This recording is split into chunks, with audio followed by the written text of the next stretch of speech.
Good morning, I think Cliff. we're live. We're live. Good morning. I think we should put this show off today. We could maybe just record later in the week. Yeah, I haven't really been feeling like it either. I don't know. I mean, I feel like I should do the show today, but I just don't feel up to it either. Yeah, Maybe tomorrow I'll feel more like it. Or maybe in an hour or two. I just warm up to it a little bit. yeah, like I don't know. There's just so many other things I have going on right now. That's a great introduction to the show. We're going to talk to you about resistance today. And I Also, bucketed it in procrastination. We're calling it too. yes, Well, yeah. procrastination. Yeah, I think we're going to give a flavor to this that'll feel a little different. But right now I'm going to do our intro. Let's do the intro. Here it goes. Welcome to Life, the ultimate choose-your-own adventure game with hosts Cliff Ravenscraft and Daphne Scott. Join this dynamic duo as they explore the profound concept of life as a thrilling adventure, blending ancient wisdom and modern psychology. Embrace the joy of living with presence, creativity, and playfulness. It's time to navigate the game of life together. Are you ready to play? Let the adventure begin. Daphne, I am ready to play. I'm ready to play. I'm ready for the adventure with some playfulness. Because you With can some only play with playfulness. playfulness, I guess. So where did today's topic come from? Yeah, great question. So it came from a friend of mine, actually, who sent me a message. We were talking, and then she said, one thing I would like to hear you guys talk about is resistance. What, and these are specifically her questions, what do you do about it? What does it mean? How do you work through it? And I said, what a perfect topic. Because I don't know about you, Cliff, but there can be times when you're wanting to, you got to make the move in the game of life or not. But you want to make a move, or maybe you don't, but you have some resistance to it.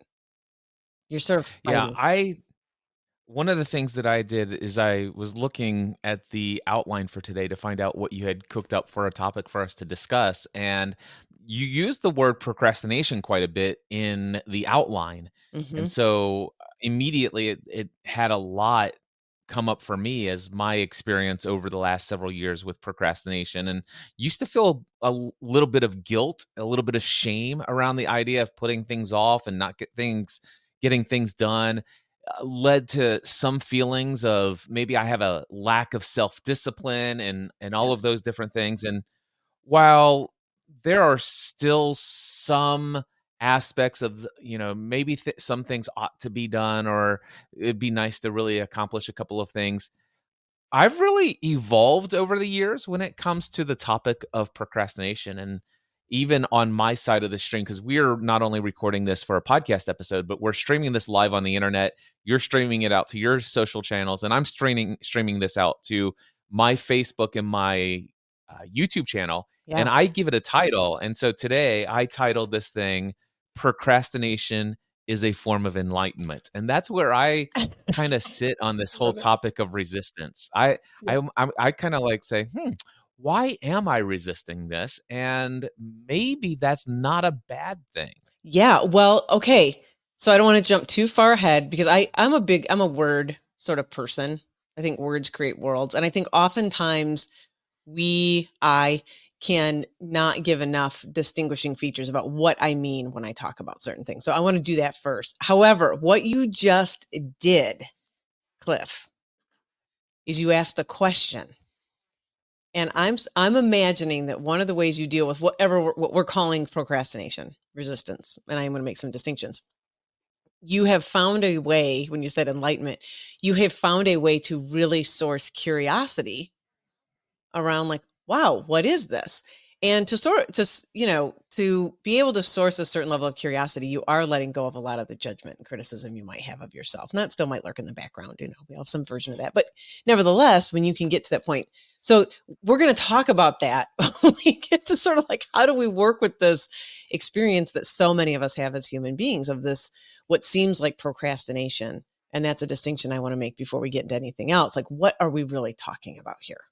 Right? I see procrastination as more of what I would call a symptom of something else. And that something else underneath, I kind of have layers of this. So there's like the resultant of procrastination. In other words, I'm aware, and that's the first thing. I have to be aware that there's something that I want to do or I want to experience or something. So there has to be some level of awareness there to begin with. So let's just establish that.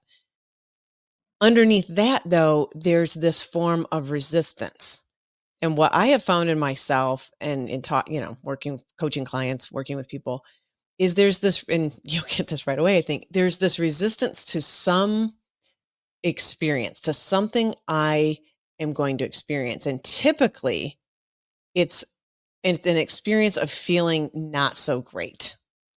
And I know that sounds counterintuitive because you would think like, well, if me not doing something is not making me feel great, then why wouldn't I go do the thing that would allow me to feel better, right? But we have this I just knocked in, by the way, I just knocked into my Stanley cup. Put that up. But we have some resistance. It's really about an emotional experience. We don't want to feel a certain thing. So for example, I may find myself procrastinating. I'm trying to think of something I procrastinated about. Maybe I've procrastinated about doing my workout this morning. I was like, I woke up. I'm like, I don't want to do it this morning. Now, to your point about enlightened, I just said I'm going to do it at 4:00 today. It wasn't a big deal. Nevertheless, I could keep doing that. And so if I look at it, I'm like, what is it that I don't want to experience that's creating this sort of resistance for me? So maybe I don't want the feeling of having to get out of bed earlier. I don't want in the feeling that comes with that. Or maybe I don't want to feel rushed. Or maybe I just don't want to feel my heart rate elevate. I don't like how that feels. So there's some emotional experience or some feeling that we're resisting around doing the thing. And we start there. And it sort of cascades itself, in my experience, it cascades itself into then what becomes this sort of form of procrastination. I don't know how that lands for you.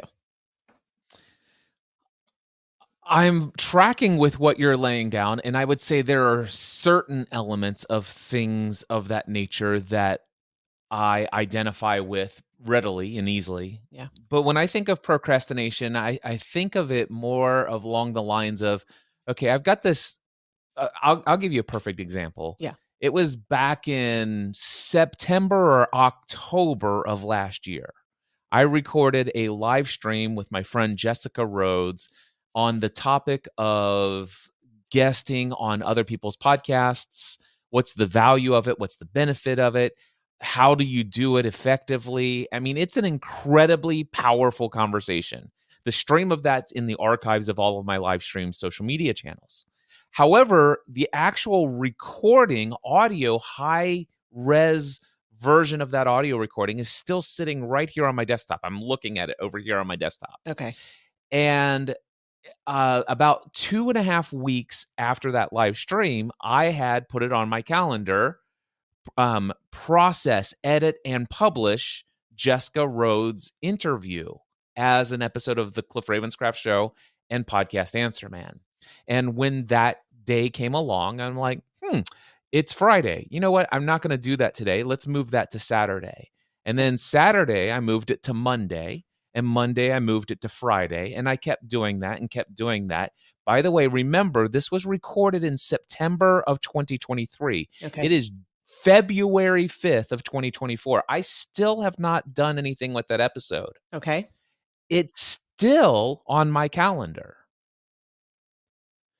But I don't know that there's anything in there that is an emotion that I'm trying to avoid, that there's some sort of resistance to an emotion. It's just that it's not a priority. I mean, when it comes down to it, what real value is there that if this were the last day of my life, if these were the last breaths that I was going to expend, if this was the last bit of time, effort, and energy I had, is this thing so important above and beyond all the other opportunities that exist for me today? And the answer to that question has always been no, so I put it off. Yeah. Eventually, one day, maybe it will be a priority, but up until now, it simply hasn't. Yeah, and I don't imagine that. Okay, so what I hear you saying is you are intentionally just moving that to wherever you want to move it in your calendar. We'll call it your calendar. Yeah. And you're just doing it. And that's one example of something that is somewhat meaningless. But I also have a document from Boone County occupational license. Okay. And this was, by the way, Love it. let me read this here. Okay. February 28th, 2023. Okay. Your business has submitted tax returns with a payment to Boone County occupational license indicating that business activity has been performed in Boone County, Kentucky. In order to legally do so, you must complete an occupational license payroll tax application and submit it to our office with payment. Well, they already have the payment. The only thing is they're saying that it's a different business. Okay. So my CPA says, hey, you've been paying yourself rent to cover your expenses of all the stuff. I filed that as a separate business. And I'm like, why did you do that? I always just did this as a way of, saying, hey, my business pays a portion of my utilities. I've just averaged it out. Yeah. He goes, well, I think there's some tax benefits for you. Well, he submitted it to Boone County and Boone County says, hey, you need to register another business. Well, I've been meaning to do that somewhat at some level for almost a year now. On the 28th of this month, it'll be 1 year. This thing's been sitting on my desk for a year. I could care. It's a $148 payment that they got over there that they don't know what to do with. If they haven't sent me another letter yet, so it's not super important to them. I don't think I'm going to go to jail for this thing. This thing is a very low priority. Yes. And I'm like, I'll deal with it when I deal with it. Yes. If ever. If ever. And I'll ask you next year. I'll be sure. I'll write down to check in with you. I may or may not. I may or may not. Seriously, I mean, who are they to tell me what I should or should not be doing with my time, effort, and energy? I paid myself some rent expense. My CPA decided to pretend it's some sort of Ravenscraft rental property company, and I'm like, what? What? It's $148 tax payment. I mean, come on. And I don't imagine. So either of those things that you've mentioned, I don't imagine. And I want to get into this one. I want to go back to my definitions in a second, but I don't imagine there are huge consequences attached. No consequences. Yeah. At all. So there's not huge consequences. So that carries a little bit of, I think, some of maybe what I would call the gradations of, how we're relating to the stuff that we say we're going to do or not do. And what I still hear is that there's an intentional way you're going to come to this, which makes total sense. When we, and use the word priority, which I think is very important. When we talk about procrastination, so I took the Latin meaning, but I think what's interesting is with the Latin meaning of this word, it sort of is twofold. And I think this is some of what I'm talking about with consequence, just a little bit. So one meaning, procrastinare, is to put off until tomorrow. Makes sense. The other part of it comes from the word acrasia, which means something against our better judgment.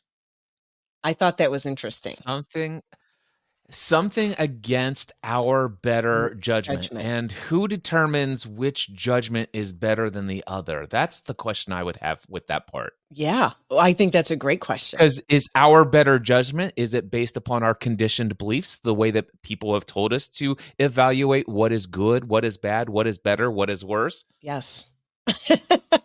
And I've made this point of deconstructing so much of what I believe and just not having so many conclusions about what's good, what's bad, and all this other stuff. Yeah. Well, and I think I think this is the key point is whatever. First of all, when you're very clear about your priorities, I think yes, this is critical. And I was thinking of my friend who brought this question, who's working for someone else, who's working in an organization who may not solely have total, this is a strange way to talk about it. I'm going to say this and then we're going to probably walk it back, but may not have the entire ability to set the priorities, or may have conflict. Let's put it that way. A conflict with priorities. And it's a better way to talk about it. Conflict with priorities. Nevertheless, when we're clear about what has precedent and what has a priority, I think that is greatly helpful. And you mentioned a couple of things in your examples that I think point to that, right? Like this isn't a priority. I mean, this thing, it doesn't have a big consequence, which probably helps drive some of our priority making. Probably. And there's a little bit of an experience we have with our future self. It's very, very, we're going to talk about that a little bit in a relationship to time and our future self. So there's that, but there's also that experience of just having the clarity, right? About not totally being driven by consequence, but also having the clarity. Like there may be something that has a consequence that you might say, look, I know there's a consequence attached to this if I don't do this soon. And these other two things are much more important to me right now. Right. Right. That can be a reality too. So I thought the definitions were interesting. Let's go back to the judgment part. And let's talk a little bit more about, whose judgment? Let's talk about that. So Cliff, I'm going to use the word should. Okay, that's fine. What are all the things I should be doing in a day? You shouldn't be doing anything. You could be doing anything. There's nothing you should do. Anything that you should do is automatically going to happen. Chances are your heart is going to beat. You are going to breathe in and out. These are the only things that should happen to sustain your life, and those things are going to happen automatically. Yeah. Hopefully. Everything else is what you could do. Because I got to tell you, if I have to focus on my breathing, it's not going to happen. I'm too busy. Got too many other things to do. Thank goodness breathing as a priority takes care of itself, which most things do. Yeah. So I want to come back to that because I think this is the other part that can run counter sort of, to our intuition a little bit, is that we make up a lot of this stuff. You said it, like our past beliefs or beliefs that we still have, or our mindsets and our conditioning and all these things that come into it, other things that people have told us, so on and so forth. And we end up where what's underneath the way that we get through this resistance is getting into some form of acceptance. And I have found in my own life, especially, that when I can take action on things, however, I can still be, and this is, I think, the real, if there was a misunderstanding about taking action that can make it look like we're not procrastinating. I know a lot of times when I have, and I've watched other people take action, but they're really not in a state of openness and acceptance. They're taking action from a place of should. They're actually still in a form of resistance. Mm-hmm. Does that resonate with you? Yeah, yes, I've had a number of times where I've procrastinated on something, and for whatever reason, I feel like this is something that I should be doing. It does not feel like a full body commitment. It feels like an obligation. I may have at one time committed myself to it and said, this is what I'm going to do, but man, I really do not want to do this. But you know what? I'm going to set aside these few hours, and as much as I hate this thing, I am finally going to get this freaking thing off of my shoulders. I love it. I'm not resisting this at all. You sound like the voice in my head. Yeah, exactly. So and I think this is one of the misunderstandings around getting to what you said about mindful. What did it say? Mindful procrastination is a form of enlightenment. Just procrastination itself is a form of enlightenment. Yeah, exactly.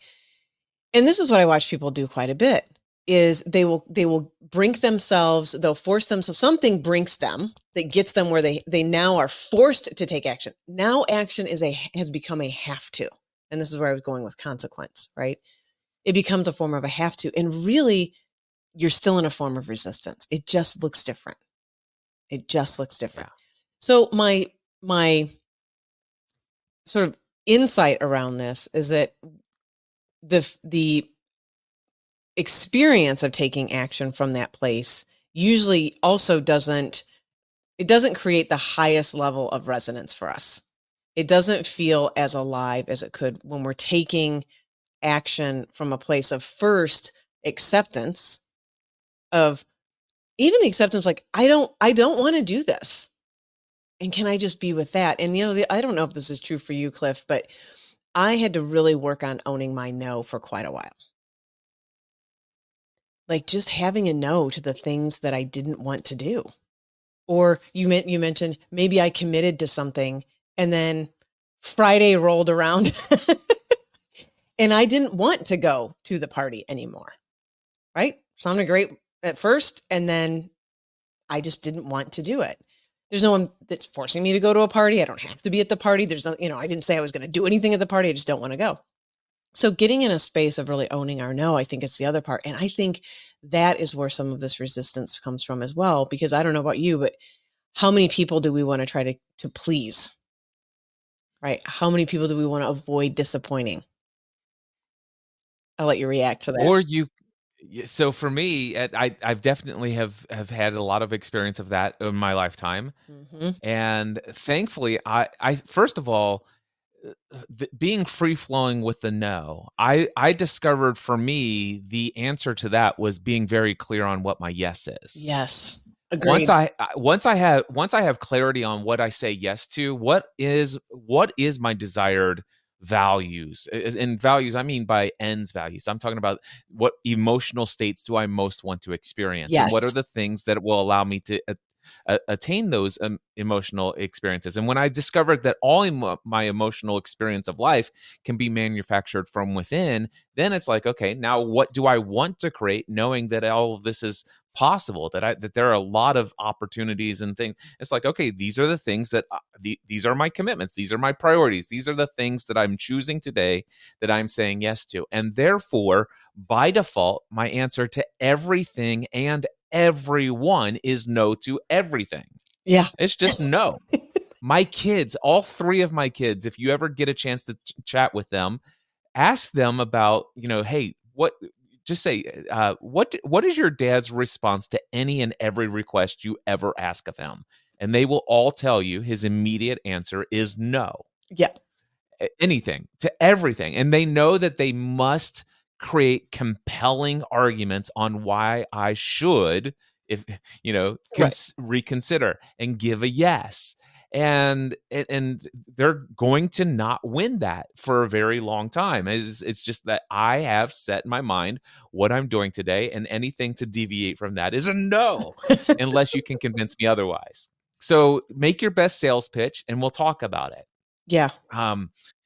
So that's the first thing. And then the second thing that you said was how many people do I want to please? None, because I have no such power. It's not within me. How many people do I want to disappoint? I have no such power. So I can only do what I do, or not do what I don't do. And everyone else is responsible for their own pleasing or disappointment. That is they are doing their pleasure, they are doing their disappointment within themselves based upon their expectations, their ways, and they're externally putting their emotional well-being externally. And I just refuse to play a part of their doing that. Yeah. And, So I don't concern myself with pleasing anyone. I don't concern myself with disappointing anyone. yeah. Well, and I think that's really first of all, you mentioned the thing about with your kids to me before we talked about this, and I actually thought it was great. And also in giving space to that too, right? Where they would sort of try to get you to do something, and you were like, look, don't come to me in front of your friends and say, hey, can I go stay the night at so-and-so's house? Like, we're going to have a conversation, right? I remember you talking to me about this, and I thought it was brilliant. And, I think when we get in the space of wanting to, well, I mean, you said it, like sourcing our approval from outside of ourselves, this creates that experience, right? I don't want to disappoint someone. I want to, and I think that's the form of feeling bad.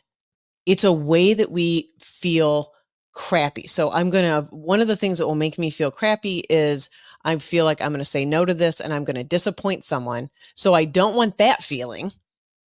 I don't want to feel that. And I want to come back to your ends experience. You would have to have the belief that Yes. your action is disappointing them. Yes. Yes, you would. And I just want to clarify, I have no such belief. Right. Exactly. So for people who still do, okay. for people that might still think that or have that experience, right? It's being able to catch those things and being able to see how we think that by, having that belief, we think we're going to avoid that experience. And instead have an experience now being in resistance, doing something that we're actually really not aligned with doing. And that actually leaves There's the key. Yes. That's the key right there. Yes. The fact is we are having a negative emotional experience Yes. because what is on our list is not in alignment somewhere of what we desire. Exactly. And that, I think that's the real enlightenment here. It's like, oh my gosh, why do I not? Some people said, Cliff, how do I overcome procrastination? And by the way, I know some mindset hacks. I can tell you all about neuroassociations to pain and pleasure, and Yep. and I could learn a little bit about your current programming, and then I could wire you up in such a way that you're off to the gym every single day, and you'll never eat another grain of sugar for the rest of your life. I can do that. Yep. But it's not what I recommend. It's like, hey, first and foremost, before we talk about this, why is this important to you? Have you ever thought about the fact that maybe you don't want to work where you're working now anymore? Yes. Have you ever thought that maybe what you've been doing for the last 10 years and is generating $500,000 a year for your revenue of your solopreneur business? Have you ever thought of maybe just shutting all of that down and going and doing what you want to do next that lights you up? Yeah. No. Actually, the truth is, yes, I have. And no, because I have these beliefs, I have this way that I'm wiring this all up, and I can't even get underneath all of that because I'm unwilling to accept part of this, right? I'm unwilling to accept that I have this belief, or I'm unwilling to accept my negative experience right now and just not be with that just for a second. And so we do all kinds of things, right? We create dramas. I'm going to march in and tell the boss off. I'm going to say how horrible it is to work here. And all of these things that we do versus just imagine if I just said, this is great and I don't want to be here anymore. Right? I love you and I don't want to be in this marriage. And I think that's some of the mind shift parts of this that we also fight, is that two things can be true. And I wanted to bring this in. This is this is what I found with myself with the yes and, is that two things can be simultaneously happening. I can really, well, I think work is a great one, really see sort of a path and how this is perfect for everyone else. And it's no longer for me. It's no longer my path. Right. I recently let go of I used to be a licensed physical therapist. And I am no longer a licensed physical therapist. I let all those things go, right? The speaking of getting the letter that, hey, your license is due. Yep. And I just remember looking at it and clearly going, it was in an email, actually. I remember looking at it and just clearly going, nope. I can't do that anymore. I had the same experience. It was at the end of 2008, right before leaving my career as an insurance agent. I had renewed my license, because there was still that thing, what if this thing that I'm going to go do doesn't work out? Well, I'm going to have my license. I can always come back. But at the end of my first year, it came time to renew my license. And I'm like, nope, I don't think I need that anymore. Yeah, I'm not doing it. Yeah. Yeah. It was very clear. I'm not going to renew that. Right. Yeah, it was a clear decision. Yeah, I didn't need to, toil over it. It wasn't, it was just a very clear thing. So when we can get into that space and notice what our beliefs are, and you got it to it right away, right? What our beliefs are, I like to say, what are the stories that we're telling ourselves, right? What's really happening here? And then what is it that we're trying to avoid? What's the negative experience we're trying to avoid? Well, I don't want to feel the feeling that I will have when I feel like, and it is a story to some degree, I've disappointed someone.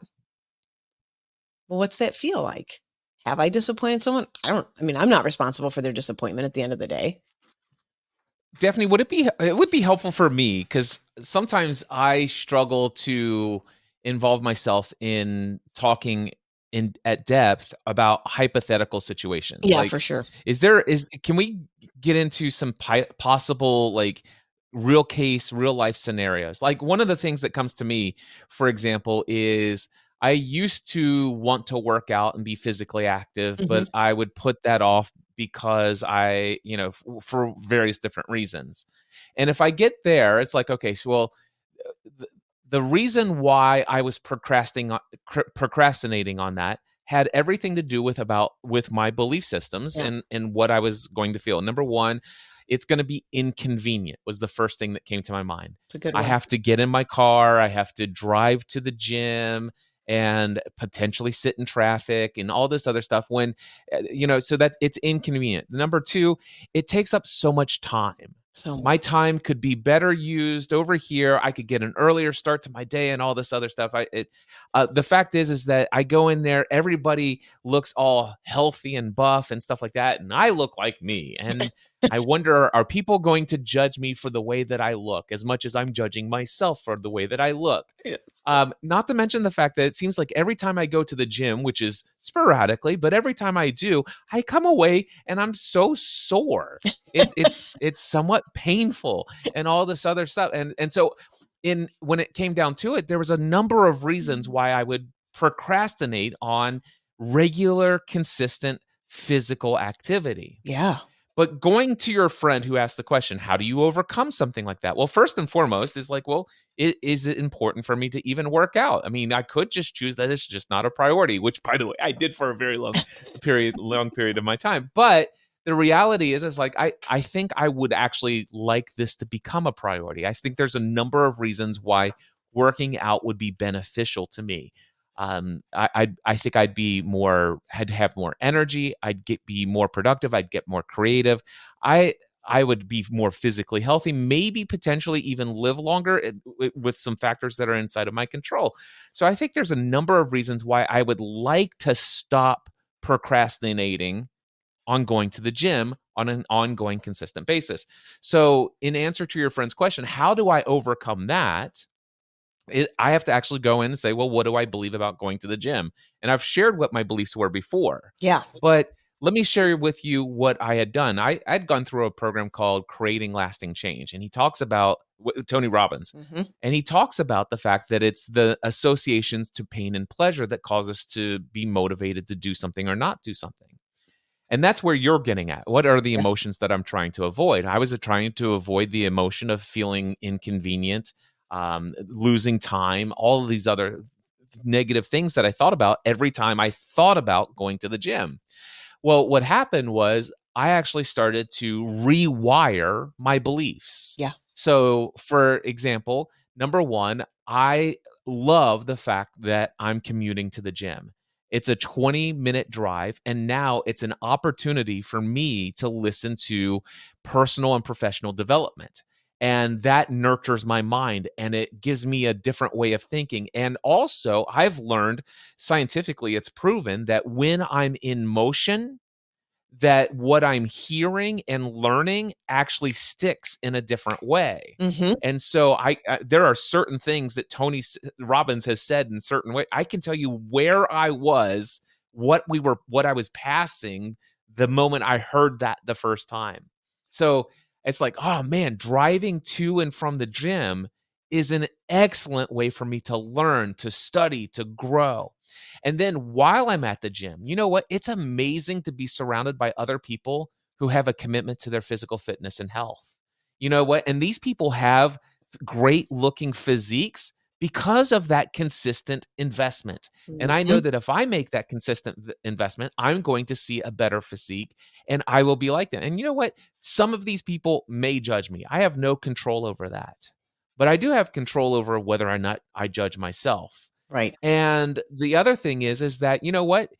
I've actually come to the place where there was a time when I'd been going to the gym for a couple of years pretty consistently. And so there would be people who come in and it's obvious that they're at the very beginning of a similar journey and they're not very physically fit and stuff like that. And rather than judge them, it's like, oh man, look at that person. It's like, wow, I think it's so great that person's here. And it's like, wow, I bet you there's a lot of people who used to think very positively about my decision to be here in spite of where I had allowed myself to get physically. And so then I started to think, it's like, well, gosh, every time I go to the gym, I do notice that I start to feel a bit of energy. I have more energy after a workout than I did before a workout. And then I recognized that dopamine hits and it's just like, this feels good. I feel great. And there's the way my brain is thinking, I'm more clear. I have more creative thoughts. While working out, I can have entertainment or I can listen to more. I mean, there's so many reasons I love and I would never miss going to the gym. So that for me is a real practical way of something that I did procrastinate and I did want to avoid it because there was a lot of negative things I thought Yes. about the idea of doing that thing. But I didn't actually say, okay, well, I'm going to wait until I almost die again in the hospital before I go and do something. I'm literally going to actually change my thoughts and what I feel about it by changing my beliefs and my Yes. associations to it. Yes. I mean, I think that is perfect description, by the way. There's probably no one that can relate to your experience of exercising. No one's ever had that experience. And that's what I was getting at. I think it can be with anything, right? A task that I Yes. need to do. And so many times this is talked about, and I really appreciate that description. It was so great. Going all the way through that. So many times we talk about procrastination as a time management issue. It's organize yourself. As a matter of fact, I used to use, I think you'll love this. I used to use organizing my calendar as a way of procrastinating, but I didn't. I've done that so many times. So many times. Or clean something, that's always a big one for people. So yeah, it's not about the time management issue. And I think that's when how procrastination gets talked about quite a bit. And your description was so perfect. Again, really stemming from getting under the beliefs that you had, right? Now, you had also, in that example, at some point became aware of a greater negative thing that you also didn't want to experience if you didn't take care of yourself. And by the way, there's a million ways to do that, right? So I get that, we know that. But one of the things that you knew you didn't want to experience was dying in the hospital or going to the hospital, right? And so what I loved about your process, Cliff, that you described was you found your ways of shifting not only your beliefs, but giving yourself, and there's a psychologist that talks about this, Judson Brewer, who I really like. He's the director of research and innovation at Brown University in their mindfulness center. He calls giving your brain a bigger, better offer. Yes.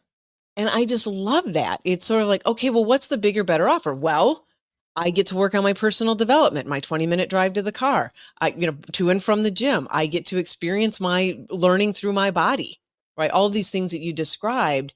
And that became a bigger, better offer versus, well, it's going to take too much time.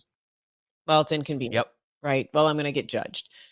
And so working through that. And I think that's really getting through our belief systems and accepting where we're at in that moment, but also finding that bigger, better offer for ourselves, I think is just key. It's critical. Yeah. Yeah. And when you shift your beliefs like that, you take something that seemed to be a burden and it's one of the biggest, it's like one of the coolest gifts that you're giving yourself. It's like, oh, this is my me time. Yeah. I mean, any of those. So I had the exact, or not exact, but similar experience. You know this about me, but getting back into exercising, taking care of myself. I mean, in 2014, I think I'm about 5'5" on a good day. Probably closer to 5'4". But, I weighed about 170 pounds. I was probably the most deconditioned that I had been in a really long time between 2014 and 15. You knew this. You were part of my journey on this. And getting myself back into a routine, really starting to not just the exercise part of it, but what that all was a result of was me not taking care of myself. I wasn't sleeping. I wasn't eating well. I had really just was under an enormous amount of stress with work and my emotional life. I'd left a relationship, a long-term relationship. So there were many factors that were happening at that same time. And what I knew was important to me was taking care of my health. At the end of the day, I knew that was more important than the road I was on, right? And kind of making all the stories that I made. One of the big stories I had, Cliff, was, well, it's too late. Yeah. Isn't that a good one? It's too late. I can't do it. I've gone too far. And that was a really good belief. And so I thought, well, yeah, exactly. So I'm like, well, what's the better option here? I mean, you can continuing down that road isn't going to help you. Clearly, it's going to keep you where you've been. So is there another way to look at this? And oh my God, there's like, maybe it is too late, but the truth is you're here anyway. So you might as well do something.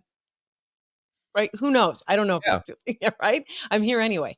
And so working through that and also giving myself a moment of acceptance. And I'm a big fan of this approach because of what you mentioned right at the top, all of the judgment that we can have and the self-criticism that we can. I mean, the self-criticism that I had in that moment probably the worst that I've ever had. I mean, everybody, can have a little bit of judgment, but it was pretty harsh. If I played out what was going on in my mind at the time, it was pretty harsh.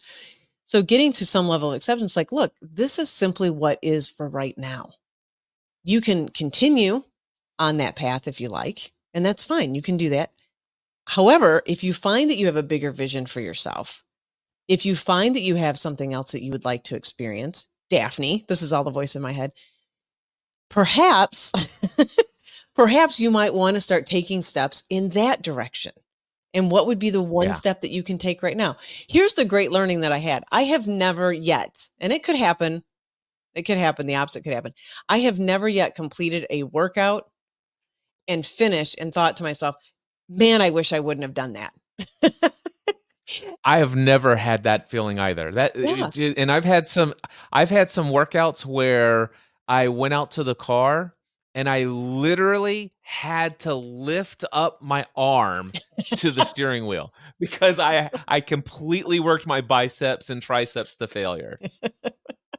Yes. I mean, I've had workouts. There were times where the next day I literally had to climb up the steps on my hands and knees because my quads had no strength in them anymore.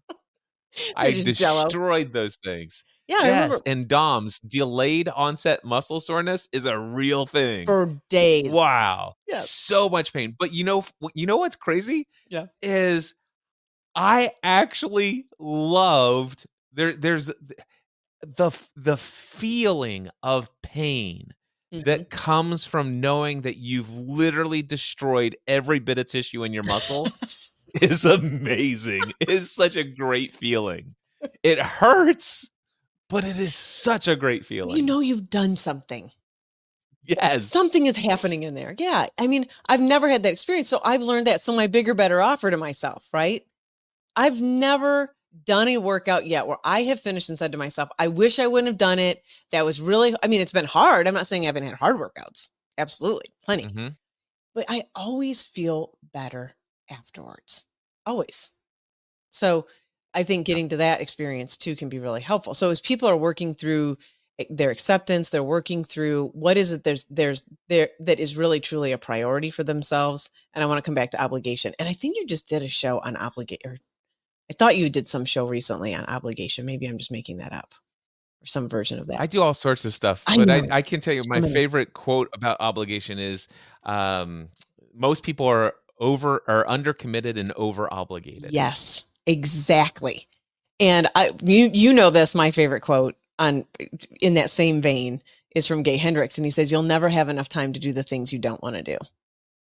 Yeah. And that for me is the procrastination it's like rather than trying, because I do think there are some things that we put off or procrastinate on that quite frankly, not that we should do, but when it comes down to it, we really do want to get it done. Sure. There's a level of I'd like to actually accomplish this. I'd like to do it. I see the value and the importance of having it done. I'm not all that excited about doing it. And so I have these coaching cards that I make on my desk. And so on the other side of procrastination is a form of enlightenment, I said, when I find myself procrastinating, I will ask myself, and there are 4 questions. Could I do something that would make this fun?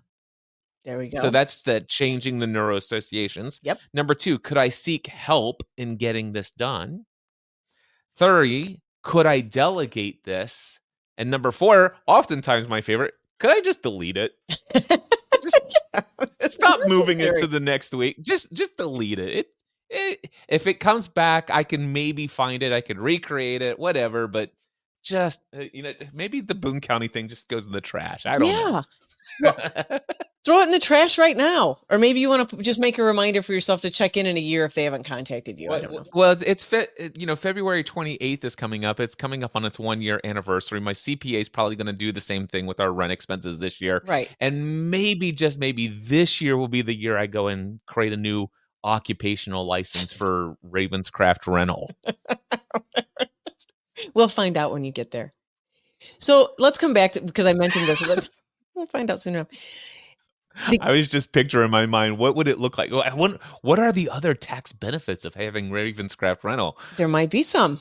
We don't know. There might be We'll some. find out. We'll find out. Find out soon enough. Yeah. So come back to the questions too. So this was the other part. Once I think we can accept where we're at in the moment, then we are able to source some curiosity. And you said that at the top of the show too. Like, how can we be curious about, well, what is this? Like, I notice that I'm telling myself that I could do these things or I should do these things. What's that all about? Right? Am I really called to do those things? I mean, your 4 questions are perfect. But when we are in a space of judgment and criticism of ourselves and feeling the fear of what we may experience, but maybe I have to work on a spreadsheet and I don't want to feel bored. I find it boring to work on spreadsheets, for example, right? Boring to input data, right?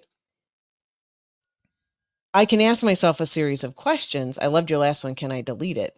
Right. But when I'm curious about my experience and I'm curious about what that is, then I can get underneath it. And I can't do that without accepting myself first and accepting what's really happening. Then I can source curiosity and come to and maybe the word that I have at the end of that is no. Right. Yeah. Maybe. This needs to I would like to get these spreadsheets done. I'm not the one to do it though. I don't enjoy working with spreadsheets. I don't enjoy inputting data. Somebody else must do that. Or maybe that's been my job for 12 years is I'm the person who works with spreadsheets. But now I'm not. I'm no longer the person who works with spreadsheets, right? So the sooner the sooner that we can get to some of these sort of experiences and be enlightened around our procrastination or what we're calling procrastination. So now I think we're really flipping this on its head because I think we've had to name this experience so that we could talk about it in some way. Yeah, and I think the name is apropos. I think the idea is something that I have put on my to-do list and or calendar, and I consistently don't do it when it's due. I think that's a real thing that happens. There's still plenty of things that I procrastinate. I've just talked about the Boone County license thing.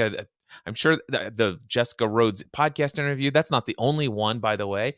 I procrastinated on another number of things, but that's just a number of things that I could do. Yes, you could. But that is another thing, and that has been so helpful is I don't think of any of those things as things that I should do. Now, at some level, there's a this might be arguable. This tax form for Boone County clerk's office, and that's the closest thing to a should. But even then, it's really something that I could do. It's something I could take care of, and all this other stuff. What's the worst consequence? And when it really comes down to it, it's still something that I could do. It's not something that I should. It's just something I could. Right. And what are the real benefits and values of doing that? What's the cost of not doing it? And all the other stuff. But yeah, but I still think there is this thing called procrastination. And I think that one of the things that I'd love to talk about in a future episode is the Map of Consciousness by Dr. David R. Hawkins. Yes. And it's the idea of living in that guilt, in that shame, in that self-judgment, that self-criticism, that fear, that uncertainty, everything which he talks about calibrates below 200 on the Map of Consciousness. I think we should talk about and that. If we could get in, and we'll just drop that topic right there and say we'll come back to it. But once we get ourselves to a level of consciousness above 200, where we start having courage is the turning point, and we are only occasionally dipping into fear, only occasionally dipping into some guilt, but they're more along the lines of it's a check engine light on the dashboard that says that something's not operating according to manufacturer specs. Yeah. The way things really could be to give us the optimal experience of life. And that's why I say procrastination is a form of enlightenment. It's telling you that, hey, something's not aligned here with your values. Yes. And that's it. And I want to come back to being sort of the over obligated. So there's the things that I've told myself I want to do. Then there are these, I want to define this. There are, quote, agreements I've made with other people that I may have a complete no to keeping. And that is also the big rub I think that people get themselves into, Cliff, and I don't know if this is true for you too, but just saying these things that we've made these agreements like, yeah, I'll meet you at 5:00. I don't want to meet you at 5:00. Yeah. I don't want to be there. And I think that's the other part of this too, is it's when it's something like between you and Boone County, that's one part of it. It's when we've over obligated or obligate, I don't even say over obligated ourselves in any way, right? Yeah. Our level of consciousness, then it is jingly. We're not aligned. I think of it as sort of two guitar strings. When they're in tune, there's just this beautiful resonance there. And when they're not, you can hear it. It's wobbly, Yep. right?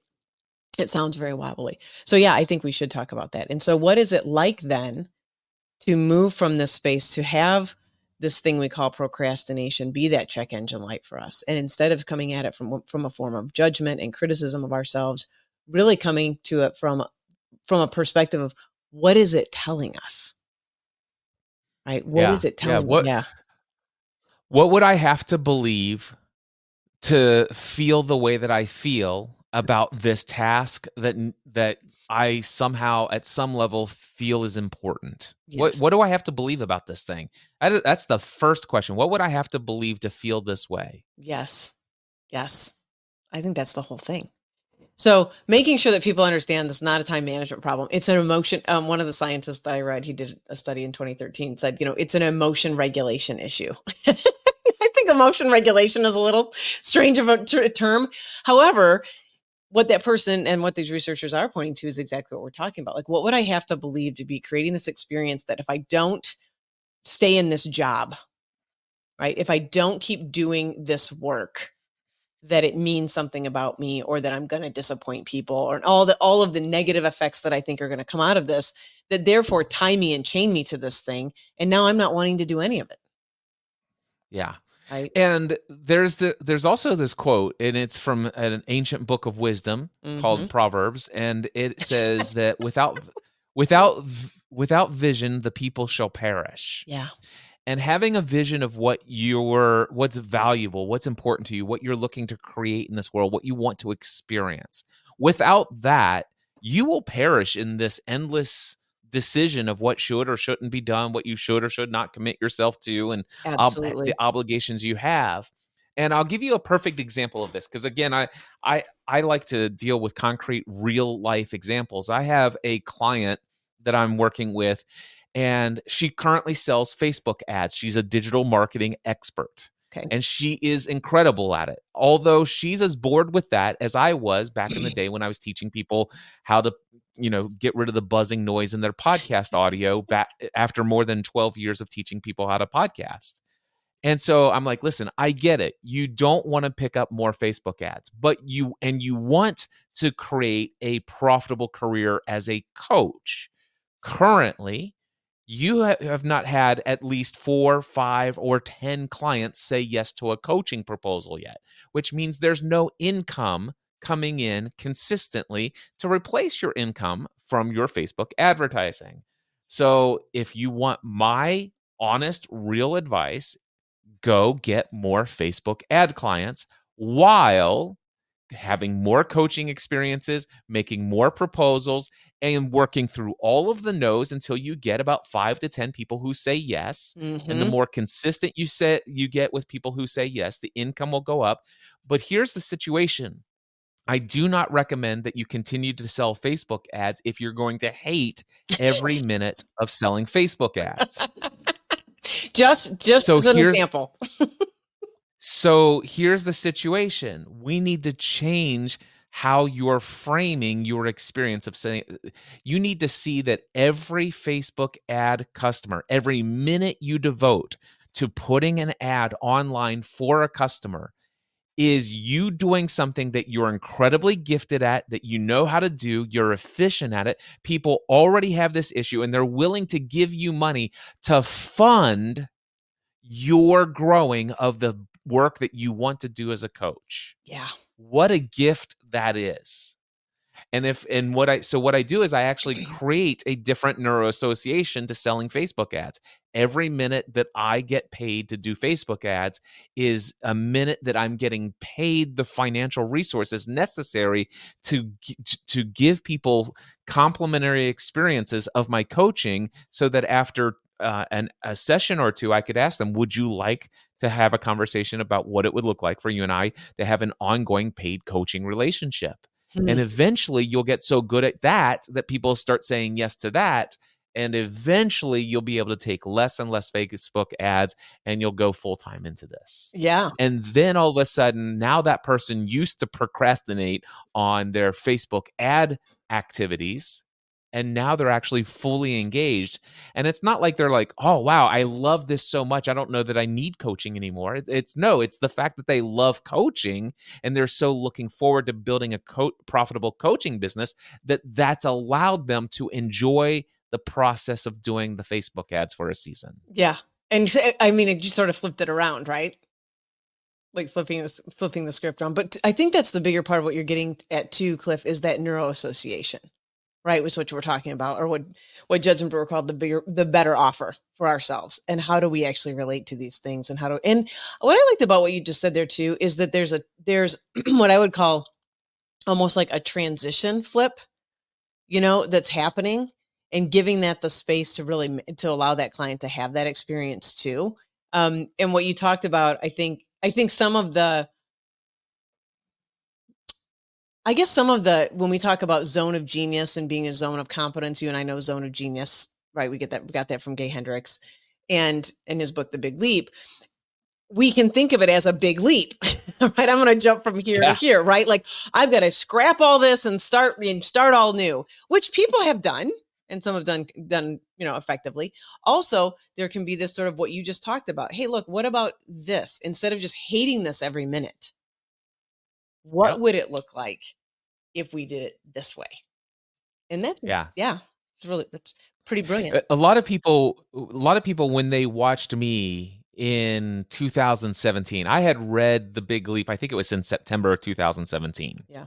And then in November of 2017, I had within that 2-month period of time, I had made the decision, I'm going to put an end to all podcast consultant related financial income activities. And 2 months later, it was over. By the way, when I announced it in September, you've got 1 year to take podcasting A to Z. That's it. If you don't take podcasting A to Z within the next 12 months, you are never going to get that opportunity. And then it was like, hey, you got 30 days to sign up, because I'm doing my last one. It's coming to an end. So a lot of people who were not aware of the behind the scenes thought that I did make a big leap within a very short period of time. But this was September 2017 when I read The Big Leap. But I started the transition of podcast Answer Man to the mindset Answer Man, or the mindset and business coaching that I do today. That started in January 2015, when I began to ask myself the question, what would life look like if I just coached people around mindset and had nothing to do with the technical aspects of podcasting? That was in January 2015. And I started to work the process, and I started this little bit of dipping the toes in the waters. I put a podcast episode out to my audience and said, hey, I'm willing to do, for the first time in a long time, I haven't done one-on-one coaching for years. But if you'd like me to be your one-on-one coach, it's $3,500. It includes this number of sessions within this period of time. Here's the caveat. The word podcast or any technical aspect of podcasting must not be discussed during any of our sessions. And I'm like, I wonder if anybody will take me up on this. And they sold out instantly. Amazing. And then I did that again. And then I'm like, oh, wow, people are willing. And then I tried other little things and live in-person workshops with no podcast technology talk. And it's like, oh, wow. And then I went to these conferences and it's like, oh, I could do this. And then I read The Big Leap and I'm like, well, how long am I going to wait before I make the leap? Yeah. I mean, it's time. And so it's kind of like my kids have had fish over the years, right? Yeah. And sometimes you want to change their water. And it's funny enough that on the front cover of the book, The Big Leap. It's a fish jumping from one Yes. bowl into another fish bowl. Yes. But one of the things that I find fascinating as a metaphor is you don't want to actually fill the aquarium up with sink water and then instantly take your fish that's in the bag of water that was from the old one and put them straight into the thing. Yeah. No, you need that water to get to the right temperature, because that fish is not going to be able to acclimate to the new environment Yes. instantaneously. It has to be a rather slower process. You have to give it, that you might need to work on the conditioning of the environment. There's so much to that metaphor So that much. just jumping straight in is not a good idea. I have not found it to be a great idea myself or for most people. And I also, in my experience, making these shifts, in my experience also was very similar to yours. I've left 2 corporate jobs, asking myself the question, what could it look like if I were to sing and dance my way through life? What would that look like? And those moments as you're sort of, I loved you sharing that story, as you sort of are transitioning into that, you're letting yourself, I think a couple things, letting the water warm up is a really good one.